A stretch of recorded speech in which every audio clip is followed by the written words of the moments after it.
Welcome back. The final GOP debate of the year is history. The Democrats will debate on Saturday, leaving 46 days until the Iowa caucus. Joining us to talk about the state of the race is ABC's Deputy Political Director, Shushannah Walshe. Shushannah, welcome.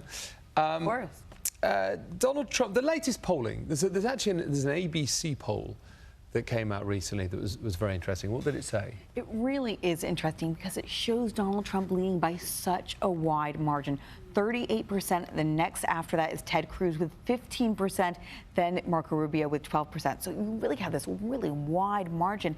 Also interesting is that his Muslim ban comments that were so controversial, it shows that with the Republican voters, with the base of the party, it didn't hurt him one bit. So what does this mean? Do we believe that Donald Trump could possibly be the GOP nominee?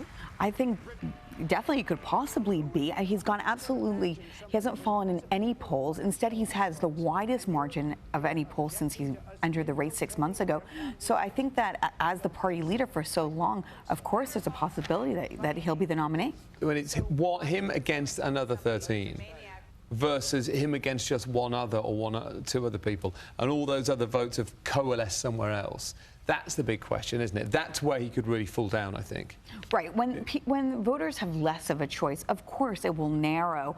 And that's why we're seeing all these different kind of lanes of the Republican Party. So other candidates, Marco Rubio and Ted Cruz, in tonight's debate, you really saw them go at each other because they represent different lanes of the Republican Party, an alternative to Trump.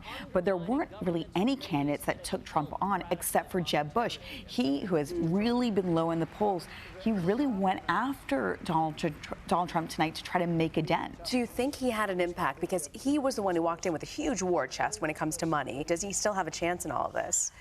I think that he did the best tonight that he has in any debate, and that he was really the only candidate to take Donald Trump on head-to-head.